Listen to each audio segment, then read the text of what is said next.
bahwa di dalam ibadah itu, agar seseorang tidak terjerumus ke dalam apa yang disebut dengan bid'ah, maka ada 6 syarat.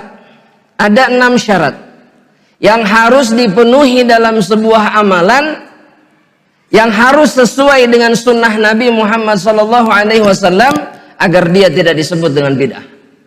Yang pertama, jamaah rahmatullah Allah subhanahu wa ta'ala, yang pertama, sebabnya harus disebutkan atau diperintahkan, harus ada sebabnya dalam syariat. Paham maksudnya jemaah? Sebabnya itu harus jelas. Kenapa kita harus beribadah misalkan di waktu tertentu? Coba anda mau tanya sekarang. Kalau sebentar lagi tanggal berapa jemaah? Dzulhijjah. Hah? Dzulhijjah 10, dari 1 sampai 10. Itu yang paling utama, betul? Terus di tanggal keberapa kita disunahkan berpuasa? Ada dalil yang menyebutkan dari hari pertama sampai ke-9, ada. Tapi juga ada yang menyebutkan 1 hari saja dari antara hari yang ke-10 ini, atau 10 hari ini. Apa? Tanggal berapa? Sekarang kalau antum ditanya, apa yang menyebabkan antum puasa di hari yang ke-9? Karena Nabi melakukannya, karena ada keutamaan di dalam melakukannya. Faham jemaah? Sebabnya harus jelas. Tapi anda mau tanya sekarang, apa yang membuat kita harus ibadah di pertengahan bulan Sya'ban, atau jangan bulan Sya'ban, bulan Rajab? Ada sholat yang disebut dengan sholat apa namanya? Raghaib. Kenapa harus sholat raghaib di bulan Rajab? Adakah sebabnya dalam syariat? Adakah penyebab yang mengharuskan kita melakukannya? Gak ada. Makanya ketika sebabnya tidak ada, penyebabnya tidak ada, maka amalan itu apa? Khalas. 1 itu dulu. Yang kedua, jamaah rahmatullah Allah subhanahu wa ta'ala, kaifiyah. Yang kedua itu yang harus jelas, asal usulnya itu adalah cara, kaifiyah. Harus sesuai sunnah Nabi Muhammad SAW. Anda mau tanya sekarang sama antum, kalau habis sholat fardu, kaifiyah berzikir kepada Allah itu seperti apa?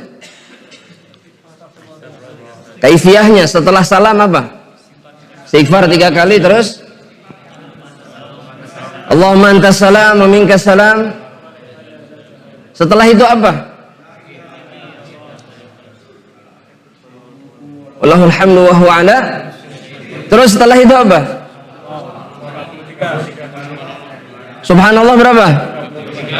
Takbir berapa? Tahmid berapa? Diakhiri dengan apa? Taib. Itu zikir-zikir yang disebutkan. Anda mau tanya sekarang, cara melakukannya seperti apa? Sir apa keras? Anu lagi sekali lagi. Bolehkah atau sir atau keras? Sir. Bolehkah keras? Bentar. Ini boleh mengatakan. Baik, nanti kembali ke antum. Yang mengatakan tidak. Kenapa, Pak? Kalau keras mengganggu orang. Maksudnya sir tadi berarti sir sepakatnya. Tapi kalau keras yang mengatakan boleh keras. Kenapa boleh keras? Antum? Kalau dengan tujuan mengajarkan boleh. Sepakat enggak? Tapi jangan terus-terusan. Baik. Ada 2 riwayat tentang itu jemaah rahmatillah Allah.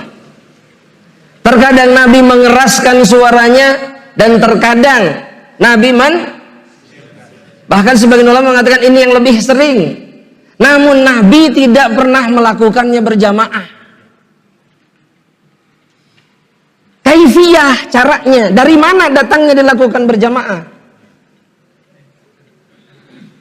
Apalagi sambil apa jemaah?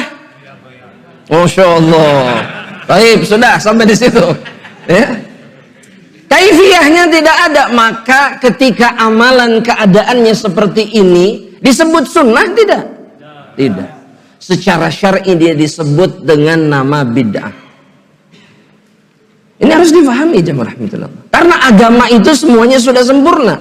Ada semuanya, sudah disampaikan semuanya oleh Nabi Muhammad SAW. Yang ketiga, jemaah rahmatullah Allah subhanahu wa ta'ala, amalan itu tempat mengerjakannya pun harus sesuai sunnah. Tempat mengerjakannya pun harus sesuai sunnah. Baik. Kalau sholat fardu di mana? Masjid. Kalau sholat sunnah di mana? Di rumah dan masjid. Jangan bilang di rumah aja. Rumah dan masjid, dua-duanya diajarkan, tapi lebih afdol di mana? Rumah. Kalau ngaji di mana? Baca Quran. Di masjid, di rumah,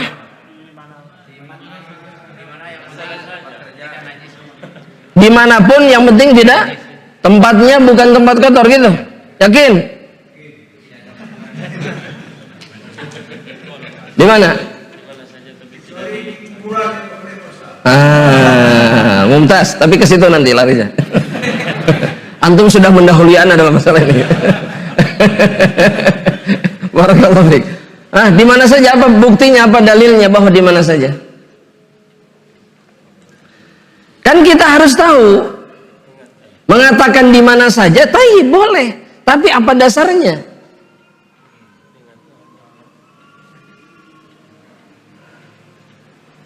Apa coba jamaah? Ya jamaah. Nabi Muhammad sallallahu alaihi wasallam kana yadhkurullaha fi kulli ahyanihi. Salah satu dalilnya bahwa Nabi Muhammad sallallahu alaihi wasallam mengingat Allah dalam setiap keadaannya, dimanapun beliau berada, kecuali di tempat-tempat yang tadi disebutkan. Tempat yang tidak boleh berzikir kepada Allah di mana? WC, terus WC, kamar mandi saudaraan. Terus apa lagi? Kuburan. Kuburan bukan tempat baca Quran. Bukan. Nabi itu sering ziaratul qabr, ziaratul kubur, tapi tidak pernah beliau sallallahu alaihi wasallam sekalipun sengaja membaca Al-Quran di kuburan. Gak pernah. Karena itu bukan tempatnya. Terus di mana lagi? Ya gak boleh. Tempat maksiat. Terus tempat apa lagi? Tempat dilakukannya kemusyrikan. Ahsan. Terus apa lagi? Ada satu tempat lagi jemaah. Gak ada yang menyebutkan. Yaitu tadi tempat kemusyrikan. Betul. Tempat ibadah agama lain. Jangan bangga disuruh baca Quran di tempat agama, tempat ibadah agama lain. Gak boleh secara syar'i, gak boleh. Terus apa lagi jemaah? Di depan orang yang boleh nggak? Boleh, asal tidak keras. Di kandang unta, jemaah rahmatullah Allah subhanahu wa ta'ala. Karena seseorang tidak boleh sholat di tempat yang disebut atau yang menjadi kandang unta. Kenapa? Bukan karena ada kotorannya. Unta diciptakan dari setan, tidak. La haula wala quwwata illa billahil aliyil azim.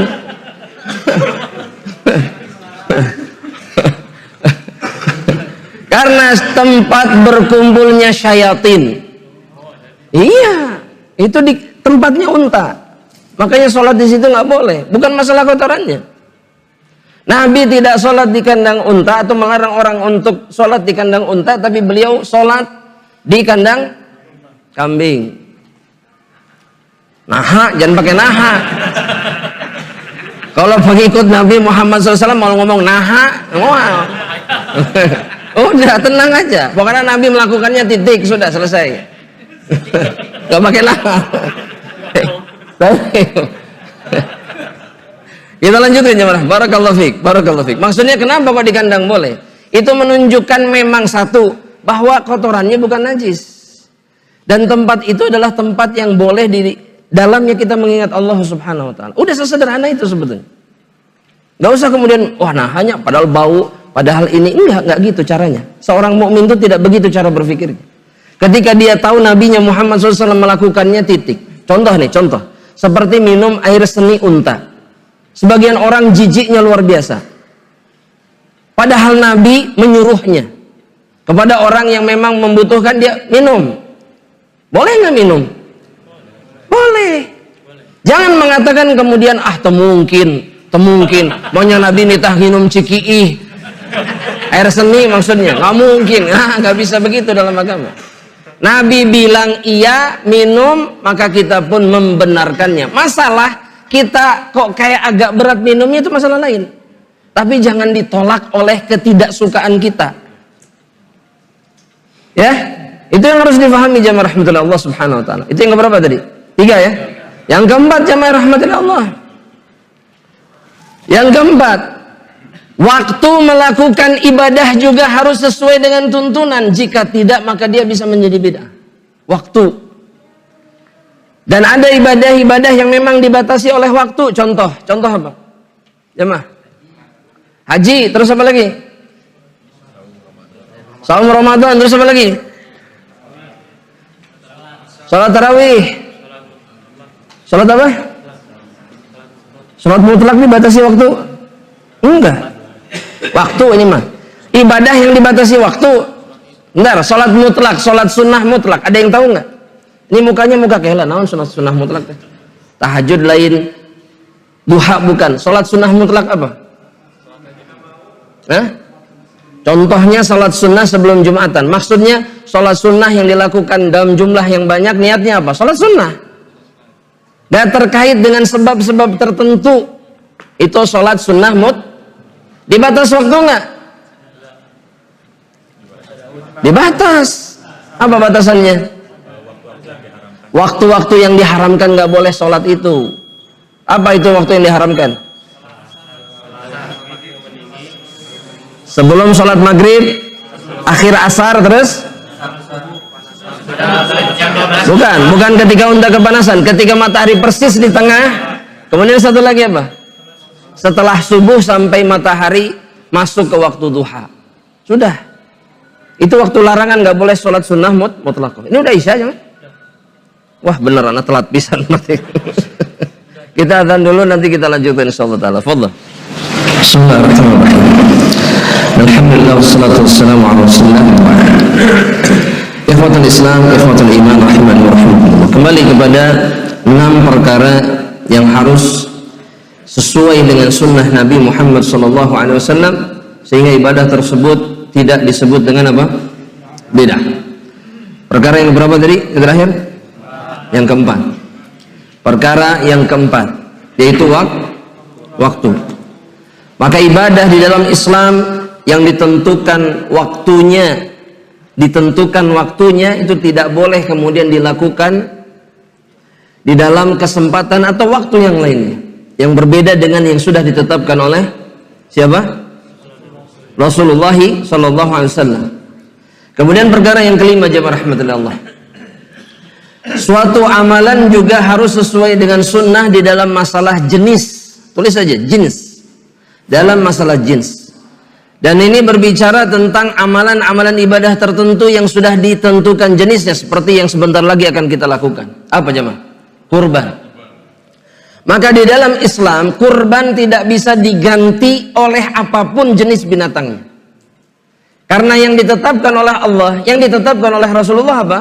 Bahimatul an'am. Tulis di bukunya, bahimatul an'am. Sehingga tidak perlu sibuk kemudian bertanya-tanya, ai sapi, ai unta, kalau nggak ada kambing, boleh nggak ayam sebagai gantinya? Coba anda mau tanya, kalau kurban ayam boleh atau tidak? Kenapa tidak boleh? Karena jenisnya sudah ditentukan, tidak sah dengan jenis yang lain. Maka jika ada yang mengatakan daripada tidak sama sekali, gak apa-apa nyembelih ayam, oke, gimana jemaah rahmatullah? Sunnah atau bid'ah? Bid'ah.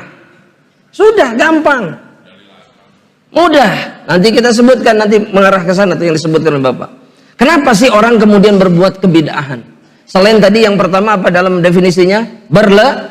Ada sebab lain jemaah rahmatullah Allah. Kita lanjutkan dulu. Itu yang keberapa? Yang kelima. Yang keenam, sebuah amalan juga harus sesuai sunnah dalam masalah bilangan. Dalam masalah apa? Bilangan. Yang sudah ditentukan bilangannya. Ya, contoh coba. Ibadah yang bilangannya sudah ditentukan. Apa? Sholat. Terus apa lagi Pak? Puasa. Terus zakat. Terus Hah? Arisan? Oh, warisan. Afwan. Warisan. Balik warisan lagi. Warisan. Terus apa lagi? Nikah. Dibatasi jumlahnya? 4, betul, Ahsan. Bukan 1 ya? Betul. Ada nggak pernikahan yang nggak dibatasi dalam Islam? Jawab aja jemaah. Ada nggak pernikahan yang tidak dibatasi jumlahnya dalam Islam? La haula wala quwata illa billah. Tadi kan sudah disebutkan berapa, Pak? Apa dalilnya? Fankihu ma tobalakum minan nisa'i mathna. Tah eta apal mathna wa thulatha wa ruba. Kalau dalil nikah mah nempel. Nikah lebih dari 1 maksudnya. Jamaah. Mathna thulatha ruba. Tapi adakah dalil atau apakah ada pernikahan tanpa bilangan? Bebas berapa saja yang disukai? Ada. Pernikahan khusus baginda Rasulullah SAW. Beliau bebas mau menikah berapa saja. Tapi kalau ada yang mengatakan, "Ay Rasul bisa mana hasente?" Boleh nggak mengatakan itu? Itu kebid'ahan bukan? Dolalah bukan? Baik. Sekarang mau tanya sama antum. Kalau ada yang menikah 9 istri sekaligus, ada yang seperti itu jemaah? Taib. Apakah semua pernikahannya batil? Anda ulangi sekali lagi. Jawaban benar itu jemaah. Yang 4 sesuai, yang tidak sesuai sunnah, dolalah. Rad ditolak oleh Allah sehingga sisanya perzinahan. Jangan dibangga-banggakan jemaah. Jangan kemudian kita share beritanya, aduh bener ya jelma liar ya, kawin. Buat apa disebar? Buat apa disebar? Berita yang seperti itu tutup sudah. Itu kemaksiatan. Itu dosa besar. Kenapa harus kita sebar? Ingat ini jemaah rahmatullah. Tapi kalau kita disuruh menjelaskan mana yang pernikahan yang benar, yang sesuai dengan berapa? 4 maksimal. 4 yang mana? Yang awal, yang akhir? Yang awal, yang akhir sisanya zina. Khalas. Jelas jemaah? Jelas? Baik. Berarti ada berapa perkara tadi? Ada 6.